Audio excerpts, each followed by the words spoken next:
that you've joined us for an early bird session this morning. I'm Corey Geiger, Holstein Association USA Director at Large from Wisconsin. This is going to be a great session. It's titled Lessons Learned from Two Elite Breeders. These two men and their franchise cows are household names in the dairy industry, not only in the United States, but around the globe. The names Delia and Regan, Roxy and Miller will forever be synonymous with one another. Both of these men have received the industry's highest honors for dairy cattle breeding. In 2006, Frank and Regan Crest Holsteins earned the Distinguished Dairy Cattle Breeder Award from the National Dairy Shrine. Bob Miller and Millermore Holsteins won that award the very next year. In 2012, the Snowden's Elite Breeder Award to Regan Crest, in the following year, just last year, Bob Miller and Millermore won the same honor. During the next hour, Bob and Frank will share some insight on breeding top-end Holsteins. I have some prepared questions that they've seen ahead of time, and this dynamic duo will respond to them. After the first half hour, I'll begin roving the audience, and if you have a question, just raise your hand and I'll come up to you and we'll ask it to Frank and Bob. So with that, we'll start out. Last year's 2013 Holstein Association Distinguished Leadership Award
pretty well answered by one horse that how your cattle do in other herds, and Roxy's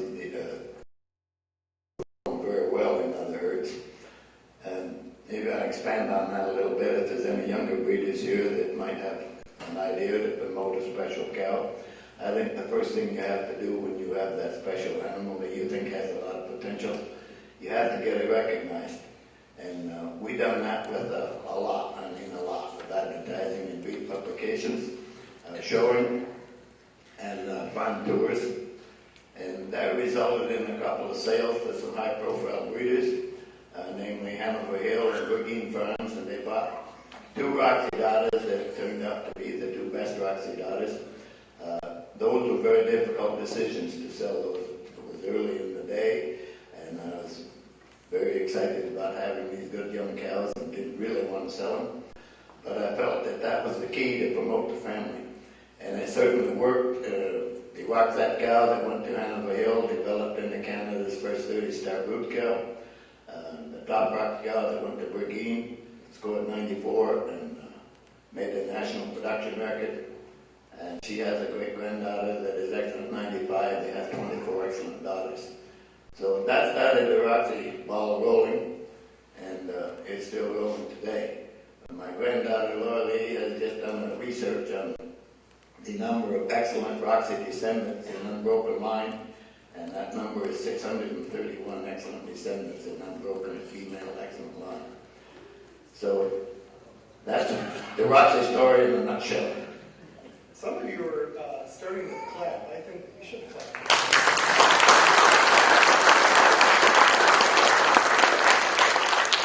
So Bob, you kind of talked about that a little bit, alluded to it. Let's wind the clock back. You were both very young men when you made those decisions to buy Roxy and Delia. What went through your mind? Talk about those days when you finally made that decision, found the went back and forth, because it wasn't a slam dunk, because you spent a little bit of money those days. Yeah, well, when I first saw Roxy, I was taking pictures in those days, lifestyle pictures, and was in Western Canada and saw Roxy in the fall. I was on a very busy schedule taking pictures for a sale, and it was a stormy, snowy day, a nasty day, but we just had to take pictures. There was no more time left. Got the leverages, and they had several cows ready, and the sale manager I was with was very upset because we didn't want to do any extra cows, just wanted to do the sale cows. Well, anyway, Roxy was one, and I did ask a little about Roxy that day, but the price quoted me was a little out of my range. And in the meantime, before I went back the next time, I had a sale. And this is the first time in my life that I've had a few dollars in my pocket. And Roxy was fresh again and looked beautiful. And we did go ahead and make a deal, and I give my wife credit. I was in a motel that night kicking this furniture and saying, damn, I'd like to have that cow, but it's too much money. And Kay said, well, if you had all the money in the world, where would you find a cow you like better? And I said, do you think I should buy it? And she said, I think so. So I said, well, there goes your new house. And I give her full credit for getting Roxy.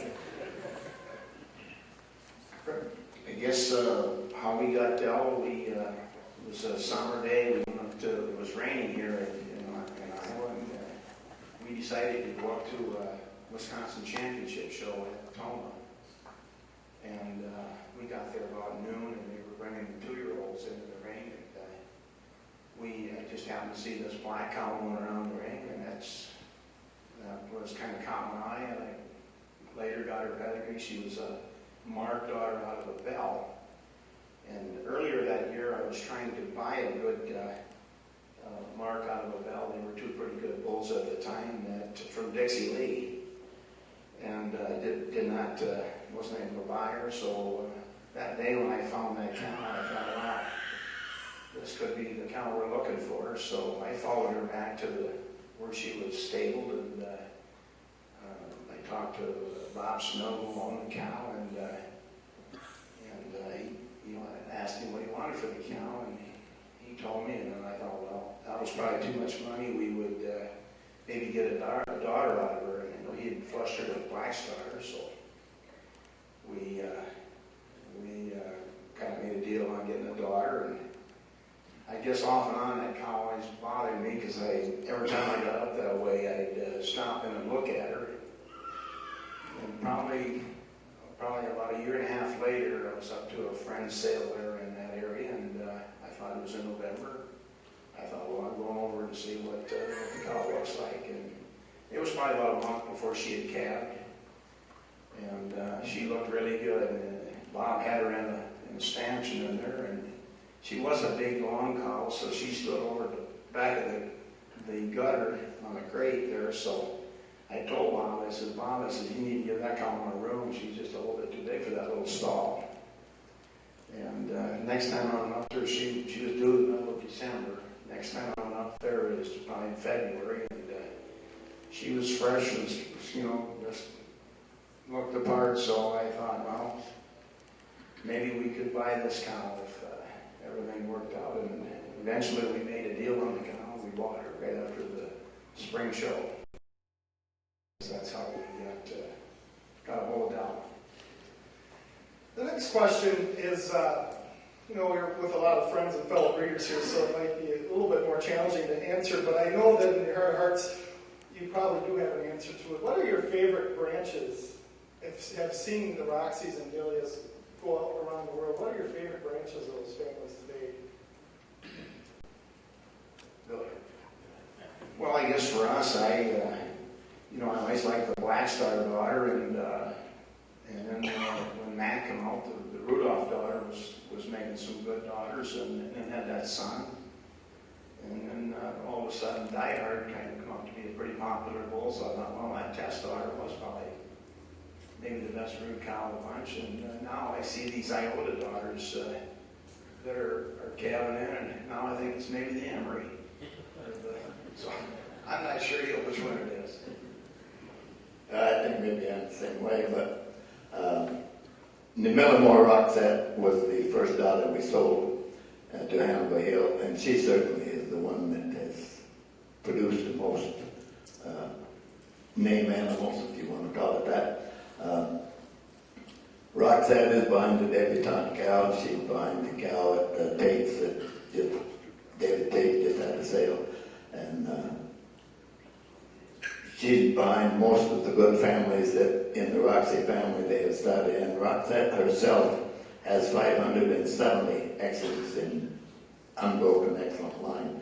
So she's performed way past all the rest of the other daughters. Over the years, maybe a few of you heard this story, but Bob is such a colorful storyteller. I know that friends in Illinois and Wisconsin probably have heard this, but I can listen to this one all the time. Tell us the day you actually took that, what probably is considered the most perfect picture. What went through and how you captured that picture of Roxy? Well, first I want to mention to the people from Wisconsin that I was very careful shooting. And the rest of that story is Bob and Frank spoke to the Wisconsin State Convention, and we needed a few napkins. He was a little bit close shaving, too much surgical blade there. Okay, getting back to the Roxy picture. We had a group of Japanese came to the farm to see Roxy, and we had her prepared, clipped and washed and full of milk. When they left about 2 in the afternoon, I thought she was looking particularly good. It was a nice day. I suggested to my son and wife that we try to take a picture of her.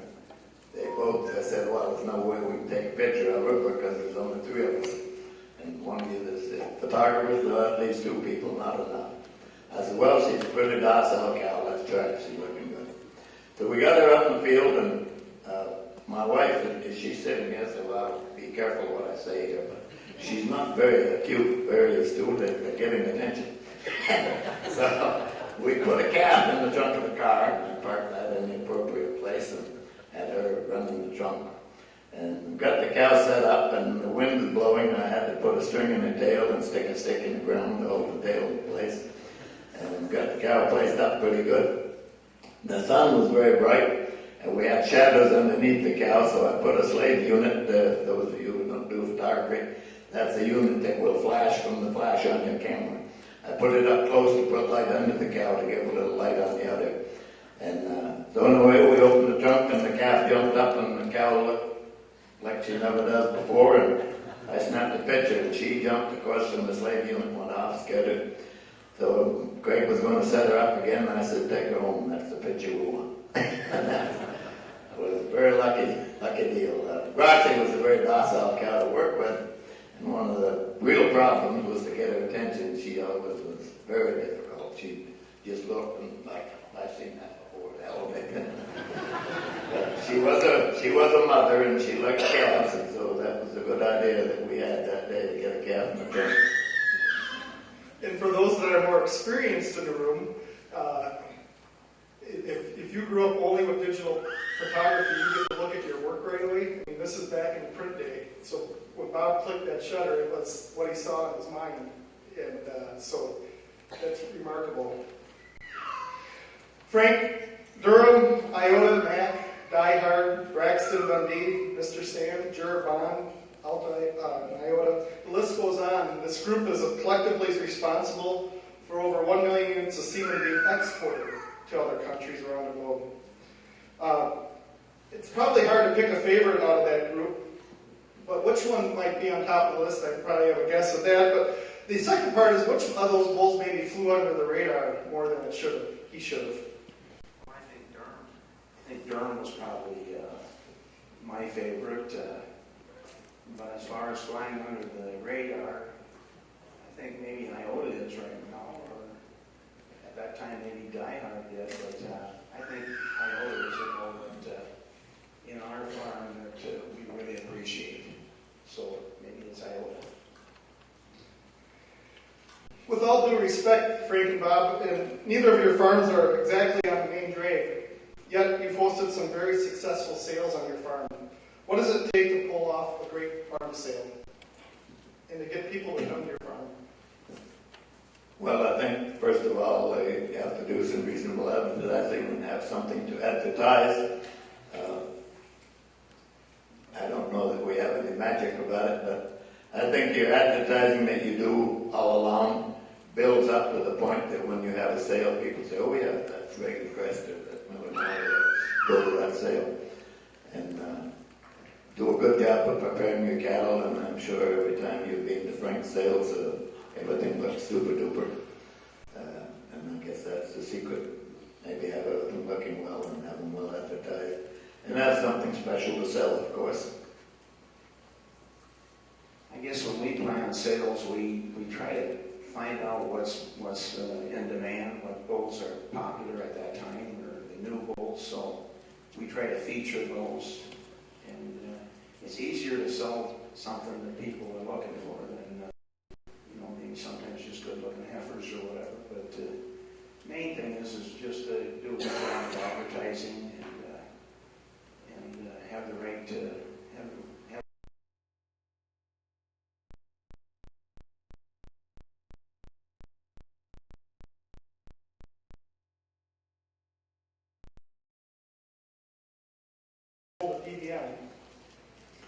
Well, I guess number one, we were fairly early and people didn't have much opportunity to choose somebody else. But I had a little bit of an insight on reproduction. When I was 14, my dad and a veterinarian who had a son the same age as me decided they would change sons for the summer. And I rode with the veterinarian, and his son lived with my family. The idea was that he was a Frenchman, and I would learn to speak French. Well, he succeeded to learn to speak English in my place, but I never learned any French because of the bilingual. I got very interested in reproduction, and this veterinarian was kind of the Dr. Wolfer of his day in our area. The fall, he had me palpating pregnancies and CLs and whatever. And so that was the start of my interest in reproduction. And then I worked as an AI technician, went to grade school. So I had a little background in reproduction, and I had the lucky opportunity to hook up with a fellow named Dr. Russ Maurer, who was a reproductive hormone researcher for Abbott Laboratories. And when Abbott Laboratories closed their large animal research, Russ got involved in embryo transfer, and we met, and it worked into a business that went on for quite some time. Most of the embryo knowledge that I may or may not have come from Russ. He was my teacher. The other thing that I learned, a lot of people go on to school and get different degrees, and I hear, from my research, Bob has a degree titled DOAP. If you could expand on that a little bit and talk about what organization you reported that degree to. Well, my dope degree, DOPE, started, I was one of the original members of the International Embryo Transfer Society, and after a few years it became quite dominated by veterinarians, and so they decided that to be a member it was necessary to have a degree of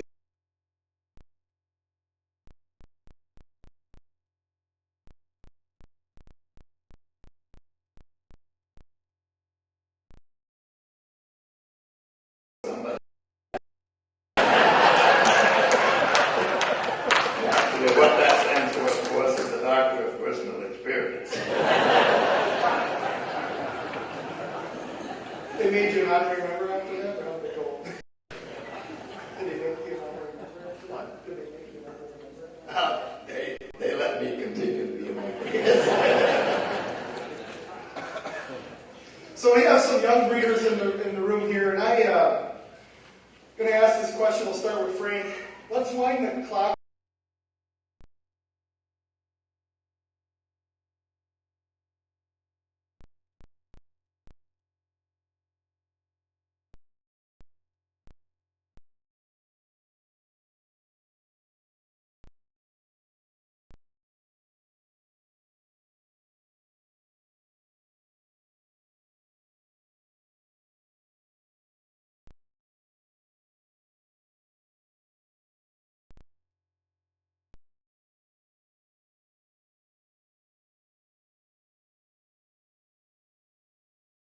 Genomic, run out and find these good solid pedigrees with the bulls out there that are proven good sire stack, and get the genomics on them. And you've got to have these high genomic animals today to, if you want to market bulls to AI, we all found that out when we had the genomics. So if you're going to play that game, you've got to use young, high genomic bulls, and what we do is we sort through those, try to find out the higher pedigree ones or the solid pedigree ones, and work with those. I think as far as breeding good, just good cows, going on and find these cows that have transmitted well and have a nice sire stack too, because you got to try to market these someday. It seems like if there's a bad bull in any pedigree, it scares me away. So that's my philosophy. I think I could just about second everything Frank says. I think he's covered it exactly. If I were going to start today, like Frank says, to breed good, useful cattle takes good foundation, good cow families. And to market cattle takes good genomics. You've got to be on the front end of the genomic thing today. So I guess if I were going to start from scratch, I would look over all the top end genomics, the top several hundred maybe, try to find out which ones of those come from the best high-performance cow families. I still believe that we need to combine genomics with performance if we're going to make good progress in the breed. And that would be my suggestion, is look over those high genomic cattle, find the best cow families in there, and buy your seed stock from those families. I'm going to ask the next question, and I'm going to begin moving through the audience. If you have a question, just raise your hand. Microphone. Why don't you guys talked about genomics. Let's talk about that a little further. What's your opinion of genomics? Talk about the positive and maybe the attributes that you aren't so keen on. Bob, why don't we start with you? Well, I kind of look at genomics as an early proof. One thing genomics has done, that about 5 years, we could get a pretty good handle on a young bull or a young female. Females maybe not quite so much reliability, but by the time a female is 5 years old, we know a lot about reproduction traits, even a little bit about her transmitting traits. And the bull, of course, will have daughters freshening at 5 years, and we'll know about 70% of what we need to know. The thing we need to keep in mind is there's 30% we don't know yet. And I think the thing that upsets me with genomics is the way we're using it. We're taking these 70% bulls that we wouldn't have got very excited about before genomics, but all of a sudden we're using 70% bulls like they were watertight 99% proven bulls, and they are not. There's going to be a lot of disappointments, I believe, if we continue to make most of the young animals in our breed sired by the young, unproven, really I call them unproven at 70%, unproven bulls, instead of waiting just a short time to get that second proof on those bulls and use those high reliability bulls. We built this breed by using the outliers, and right now we're not really using the outliers. Take a look at how many bulls are proven in this country every year. It's over 1,200. And out of that 1,200 bulls, if we surface with maybe 2 dozen at the end of the proving time that are really top-rate bulls, that's about what happens. And that doesn't mean the rest of them are bad bulls. They're not, and most of them are not. But they're not the outliers. Those 12 or 2 dozen bulls that come, those are the outliers, and those are the bulls we should be breeding most of our cows to. And that's the thing that I fear about genomics, is that we're going too fast. We just still need to look at these watertight proofs and use those bulls. The old bulls like Durham and Dundee, and then they do what you know what you're going to get when you use bulls like that. The young bulls, we just hope we're going to get it. Frank? I think with what I see from genomics so far in 4 or 5 years is that the type has been pretty accurate. And I think that the production may be all over the board, so we need to tweak that system maybe a little bit. And but I think it's a tool that we can use that we can improve our herd. But I just don't think the production is quite right. Just add a little bit. I think genomics is really a work in progress. It's getting better and better all the time. And I'm certainly a big fan of using genomics. I just want to point out that I think we're using it too darn fast. First of all, I would like to say that I really enjoy listening to both of you. There's lots of lessons to be learned from you, I think. And talking about lessons, my question would be, what is something that you really wouldn't do over again? What is something you really regret when thinking about breeding? As far as genomics, or No, in your whole career, what was something you say, oh well, I should never have done that? well, I don't know. I think we all choose that good bull, or try to use that bull that we think is a great bull. And most of them do a pretty good job. Some of them do a little better job than others. But I think you need to use more than one bull, to stay on the safe side. But I guess you today, if you've got 60 cows, maybe 3 bulls is enough. And if you got a lot of cows, maybe you can use 15 bulls. But main thing is, I think, is use more than one sire. I'm sorry, I don't hear very good, and I did not hear your question exactly. Would you repeat it, please? Bob, if you could do anything over again in breeding cows, what would you do from your career? A mating or a strategy or anything in that regard? Well, I guess I've been happy with my strategy. We've stuck with long-lived, high-performance cattle, and that was my goal 50 years ago. It still is. I don't know that there's anything I would change a lot. I guess I would just continue on with that strategy. We like it, and we think those are the best cows of the breed, those long-lived cows that make you lots of money and produce a lot of offspring that you can sell. But we've always made nearly as much money from marketing as we have from milk, and that's been the answer. There wasn't much money left in the milk business, and there's a lot more money left in the marketing business. Another question from the audience. Just a really nice comments from both of you. This question is for Frank. How many do you genomic test your young stock? Yeah, we test everything that we think might have a chance of, being high enough that we either work with, or, if you have 3 heifers in a group or ETs, we do test them all to find out which one maybe we're going to work with as far as flushing. But we don't test everything, no. I mean, if we think they have a chance of being a high type heifer, maybe we test her. And like I said with the other ones, it's pretty costly. You get all the tests done. So we just do the ones we feel would be to our advantage markets. So let's place the two of you in charge of U.S. genetic programs and calculations. If you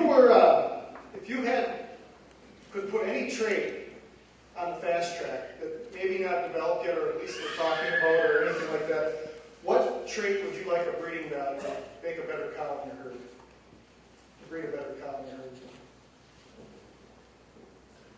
Well, I think the traits that we need to be looking at, of course, is to make sure we have a sound cow.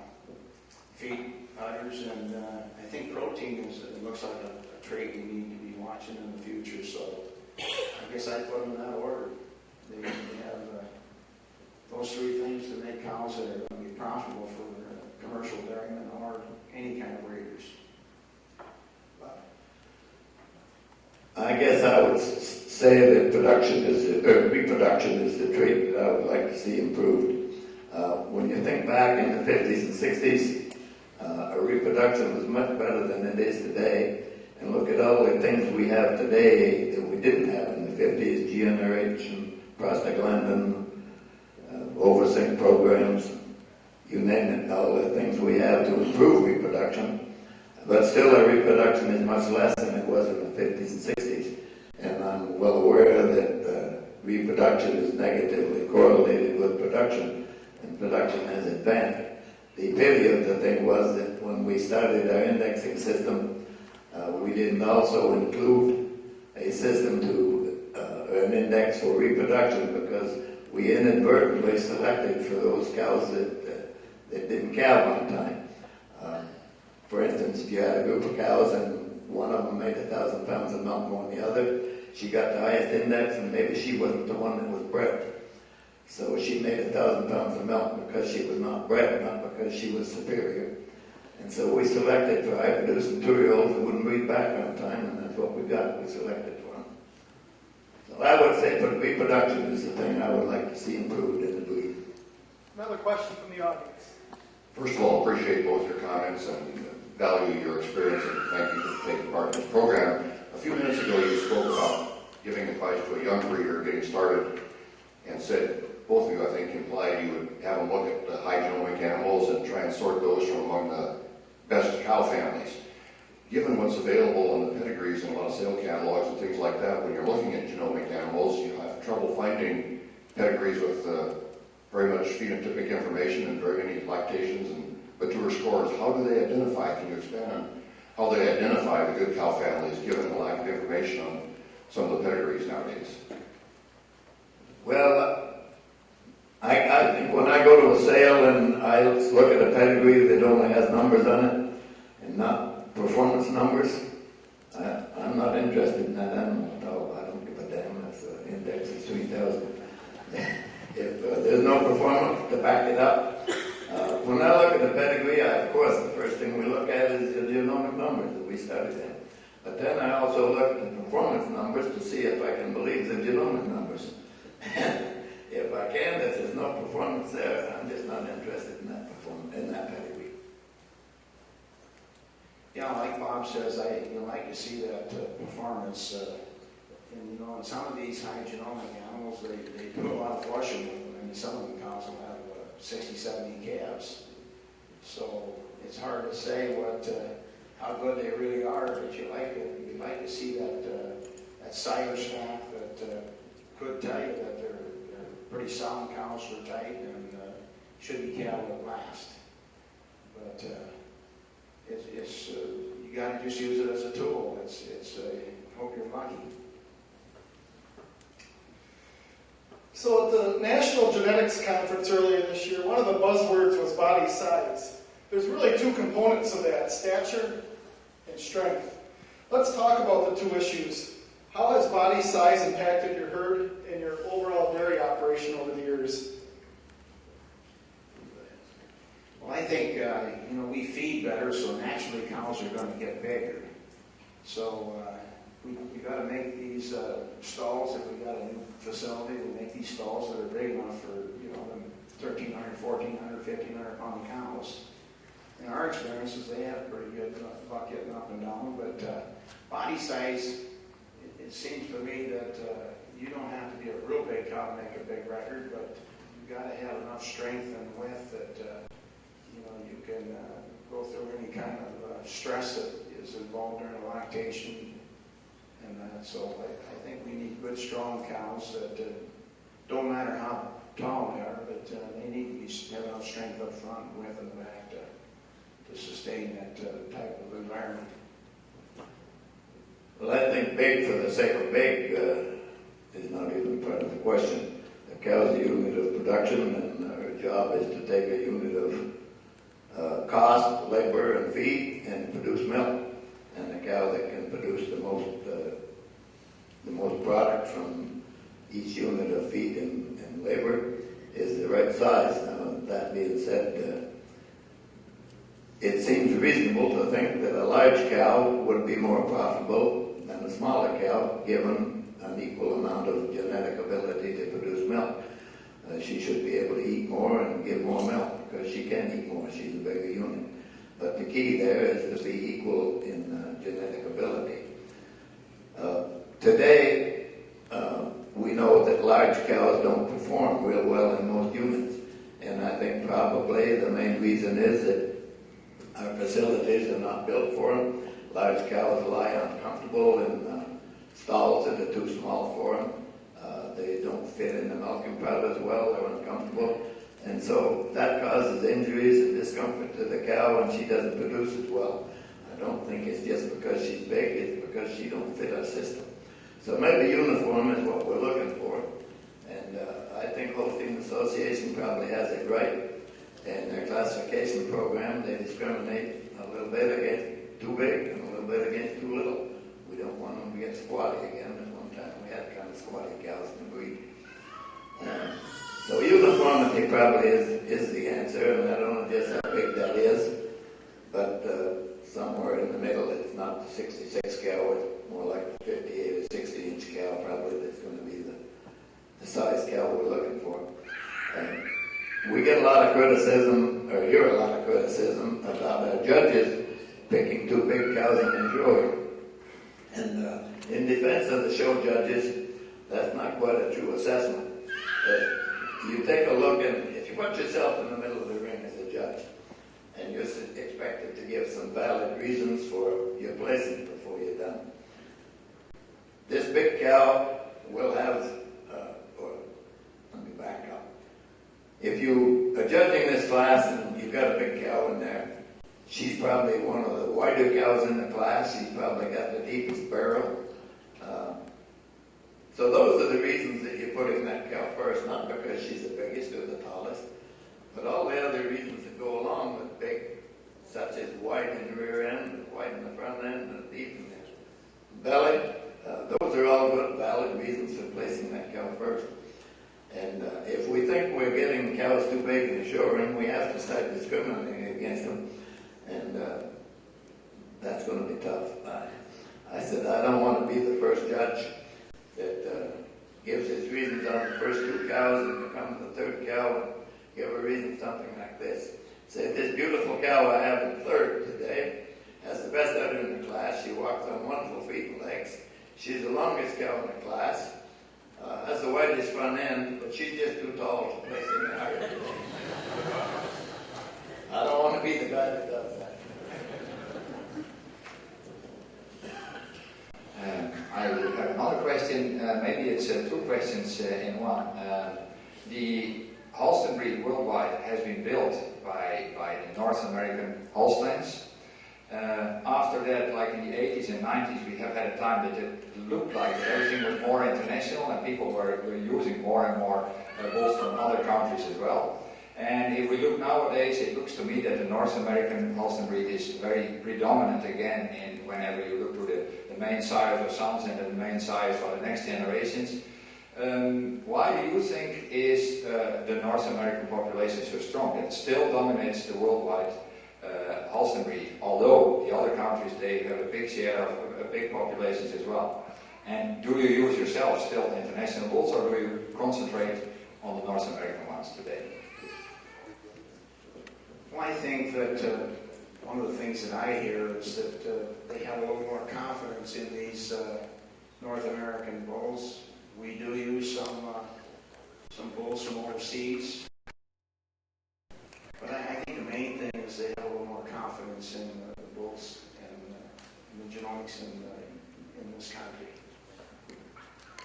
I kind of second what Frank says. One thing, we have a large population, and we have quite aggressive Holstein associations, both north of the border and in the U.S. And we've got a lot of diversity, not as much as we maybe should have, but there is quite a lot of diversity between the cattle in Canada and the U.S., and they're pretty much all one population. And I think that has helped us to keep producing some of these outliers. Bulls that surface to the top, and cow families that come to the top. And maybe the Americans are pretty darn good promoters too, Americans and Canadians are pretty darn good promoters, and I think that helps it. You got to get your cattle out and get them tried before people know whether they're good or not. And if you can get your good cattle out in front of the public and get people to try them in their herd and have success, that's when the thing really mushrooms. That's when you start selling cattle.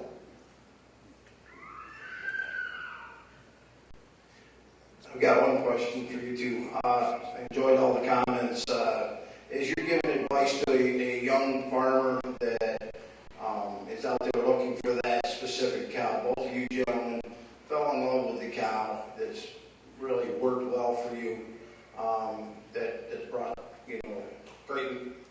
issue to both of you.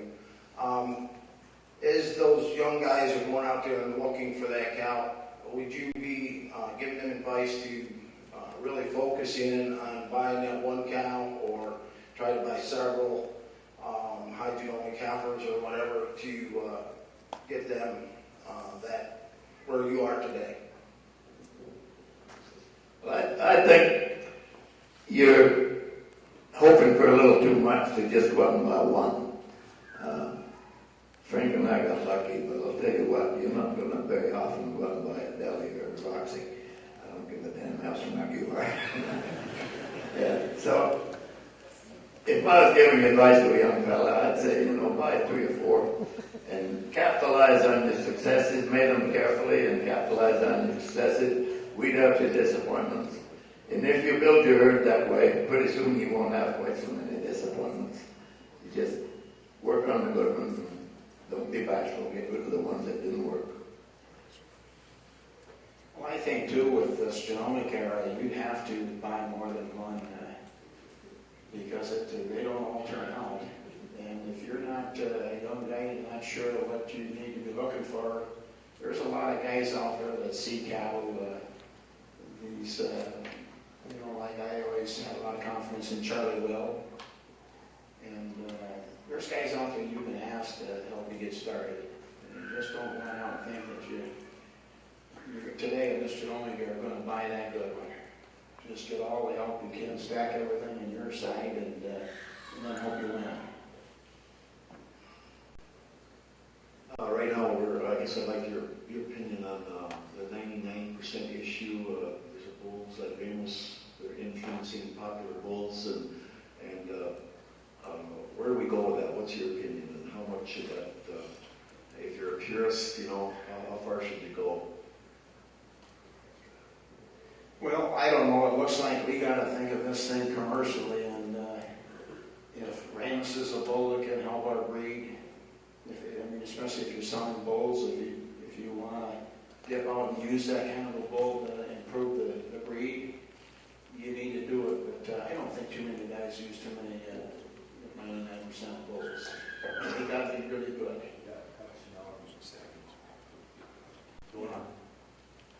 Well, I still think you use some, and we don't know yet how good the country is and what the other bull out there, but I think you use them, and if you turn out good, you're ahead of the game, and if you didn't, well, you just try it.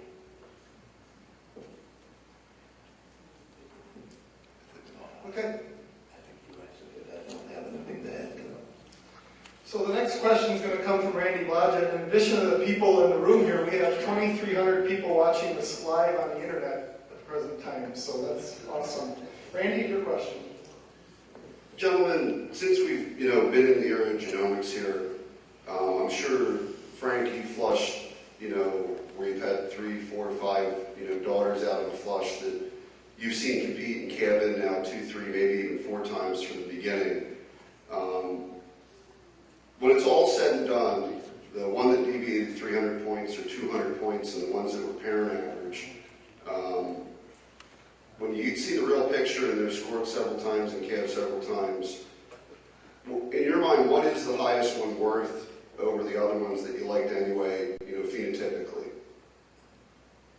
Well, I think if I was going out there, I guess I've never paid $100,000 for a heifer, but I think I would go out there and, in 2,500 ones or 24.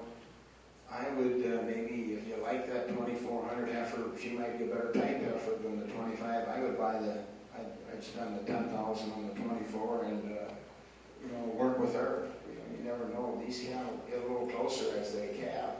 Sometimes that 2,500 might be 24.50, and the other one might be 24.25 when they calve, just depending on how they tweak the system. But I guess I've never been one to spend $100,000 on a genomic calf.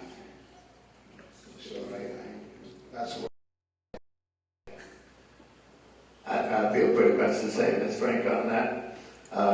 Certainly we look at the genomics, but to split hairs between a 2450 or a 2500, I don't know that genomics is that much more accurate than my eyeball. And I'd certainly look at the type of the animal, and I would base my opinion on that. I'd certainly want to get one that was close to the highest genomics, but it wouldn't need to be the very highest. But if there was a big difference, like 200 or 300, then you better lean toward genomics. In a couple of questions today, you've kind of talked about bits and pieces to answer this question, but let's put it all together. There's a great deal of genetic data on pedigrees today, especially since days that you guys started out breeding cows. What are the first couple of things you evaluate on a sale catalog or a pedigree when you're looking at it? Well, if I'm looking at a pedigree today, of course, genomics is one of the first things you look at. But as soon as I studied the genomics, I also studied the performance in the pedigree to see if I can believe the genomics. And if there isn't performance there, it turns me off. I don't say I absolutely won't buy anything from that pedigree, but I'm just so dyed in the wool that we have to get both performance and genomics to succeed that I'm just not too interested in a pedigree that doesn't have any performance information on it. When I looked at the pedigree years back, before genomics, one of the first things I always looked at was the number of records on the ancestors, particularly the second and third dam, because they had enough age that they could have several records. Maybe the dam was a young cow. And I always looked at the calving interval. I always thought that told me a lot about the reproductive ability of that pedigree. And that was one of the first things I studied, even more than the size of the records or the classification. I wanted good reproduction. If you can't reproduce them, you can't sell them. And I've always been a sticker that reproduction is one of our most profit-limiting things in the dairy business. If you've got good reproduction, you will make her go. Yeah, I guess when I look at a catalog, the things I look at are, like I said, feet, legs, and udders. And now if we select maybe protein level, I think that's important outside of the pedigrees in the sale. I like a good pedigree. I like a good sire stack.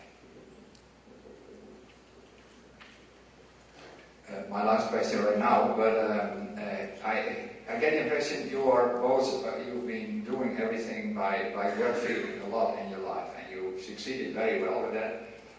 If you look at the GTPI or TPI formula right now, what is your gut feeling? Is it well balanced, or is there too much production? Is it too much type, or is it too much fitness? What is your gut feeling? Well, I think today that I think there is a little more on fitness than maybe it needs to be, but we need to make sure we keep in mind that we want to breed these cows that breed pack. But I guess you got to have. I think we lean a little bit for the fitness on that, but maybe we should be looking for a little more milk on some of these bulls that get real high.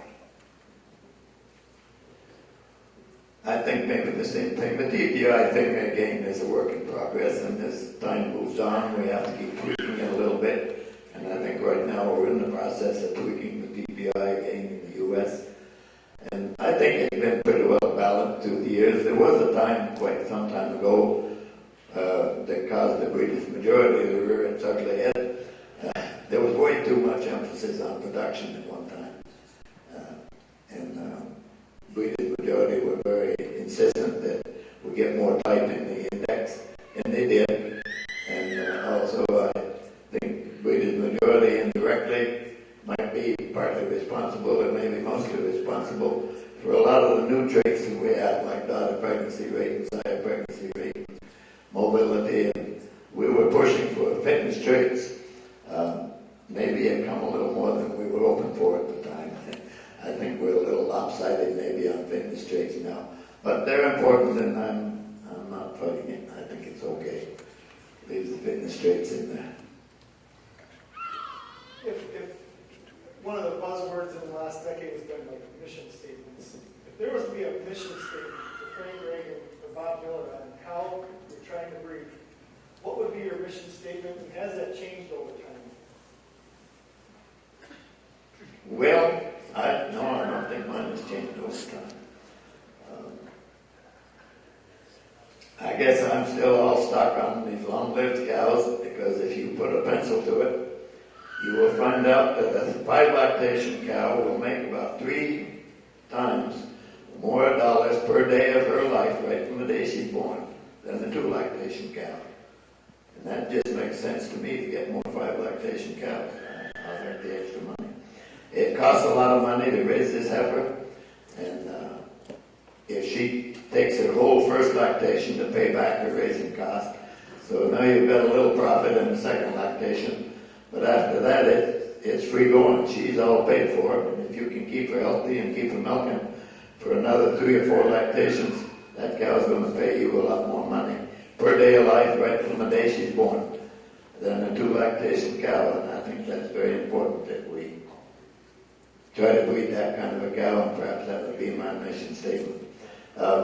About a year ago, I wrote an ad that I guess I liked a lot when I got done. And basically, I said our goal had been to breed 200,000 pound cows that scored excellent. And I guess to answer that, I'll say why excellent? Because excellent cows have good mobility, they have good udders, they have good feet and legs, they have big frames that help them live longer and be easier to work with and produce a lot of milk. And why 200,000 pounds? That's the thing that tells you those cows really did have the immune system that allowed them to get through the stresses that took the other cows out too soon. They produced a large income of milk, plus many thousands of dollars of offspring that you were able to sell because you didn't need them to replace a short-lived cow. And that kind of a cow was just the most profitable cow there is, and I still believe that's true. I guess that'd be my mission statement. It's not very well presented. Bob, Laura Lee, and I will help edit that down to make it a little more concise, right? But very good thoughts, Bob. I guess our that balanced cow, we like good type feet, legs, and udders, and I think too that these cows are going to last more than 1 lactation, really, especially the way feed has been the last couple of years to make us a lot of money. That's what we want to try to breed is cows that that last and make money year after year. So that's kind of been our philosophy is well-balanced cows. Appreciate your guys' comments and participation this morning. I know I had a program through the Holstein that showed me my inbreeding on the herd, and it was pretty astounding how inbred my herd was, a little more than what I probably expected.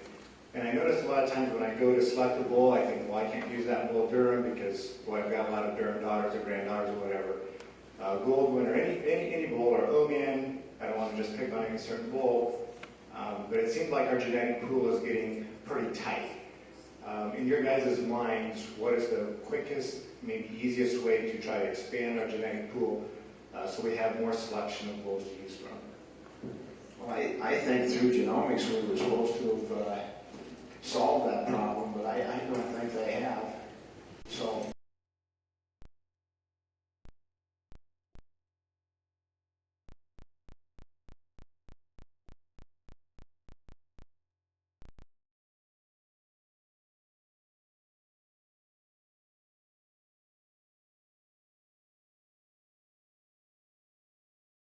something different for everybody, and something that also is going to be the same kind of cattle that we've tried to breed in the past. But I think our breeder is looking for an all-cross sire, and I don't know if genomics has helped in that manner as much as they probably should. I think genomics has probably tightened up our sire line more than it's loosened it up. But getting to inbreeding of course fixes traits. It'll fix the bad ones just as quick as it fixes the good ones. And I'm not sure that inbreeding is quite as serious if it's well managed. I've seen over the years, and I've been around quite a lot of years, some really good herds that were tightly bred. And I think the key is when you make a mating where there's close breeding, be very, very careful you don't double up on negatives. I saw a herd in Holland a couple couple of years ago that just amazed me. It was a herd of Dutch Friesians, but it was a closed herd for 40 years. He raised all his own bulls. It was one of the most uniform herds I've ever seen in my life. And beautiful cows making 1,500 pounds of fat. I mean, that just makes you shake your head. It really that serious when you can see a herd that's been a closed herd for 40 years. But this guy was very careful to keep 6 or 7 bulls all the time, and very careful not to ever make a mating where he doubled up on any negatives. And that's one thing with genomics now. We can uncover some of these recessives that we didn't know about before, and it'll help us to not make those stupid matings where we double things up. Now, certainly it would be nice if our breed could open up and get some new bloodlines, but I'm not sure that we're going to do it with genomics because our base is brought about by the bulls that have been successful in the last 20 or 30 years. That's what established the genomic base. So they're not able to find the outliers that have a totally different line of breeding. The genomic base can't identify them. And that's too bad. And I hope that they can tweak the genomics a little bit and maybe come up with a way to find some new blood. So we're going to start wrapping things up. If you do have a question and you haven't asked one yet, get your hands in the air. Bob and Frank, you've had long, accomplished careers. What do you consider the greatest accomplishment of your life to this point? Well, I don't know. I guess what I would say is when I look back, you look at the family that's involved and you see them all working there together. It makes you kind of feel good. And we've also had some pretty good luck with genetics. So I guess that's what I would have to, might be my greatest accomplishments. Well, I've said before, perhaps my greatest accomplishment is Kay and I will be married 60 years in a couple months.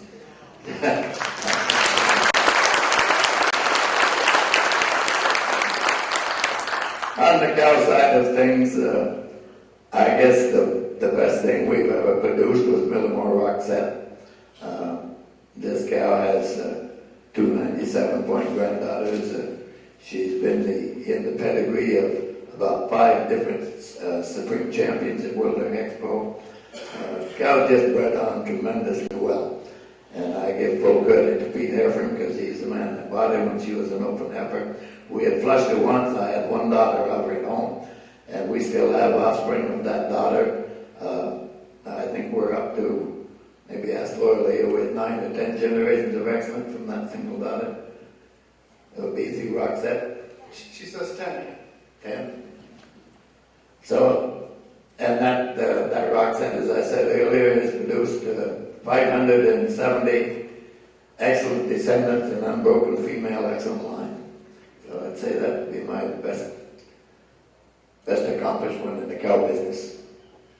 Our final question, what impact have registered Holsteins had on you personally, professionally, and on your business over the years? Well, for myself, I guess I've done a lot of traveling thanks to genetics and that, so I guess it's just always nice to go on and visit with people that have had good Durham daughters or they've got good Iota daughters, so that's kind of a little personal satisfaction when you hear people are making money with these bulls and like working on them. I think likewise, probably the biggest thing that's happened with the registered business is the wonderful people that you meet. I think we've met some of the greatest people in the world that have traveled to, I don't even know how many countries, but probably 18 or 20 different countries, and we've just met some of the finest people in the world because of the Holstein cow. I'm always a little bit amused when we go to a foreign country, how the cows will upstage you completely. Been a speaker at a few different meetings, and they will introduce Bob Miller, and nobody says a damn thing. They say he is the guy that developed Roxy, and they say, "Oh, Roxy!" Just totally upstages me all the time. Well, let's give Bob and Frank a very good round of applause.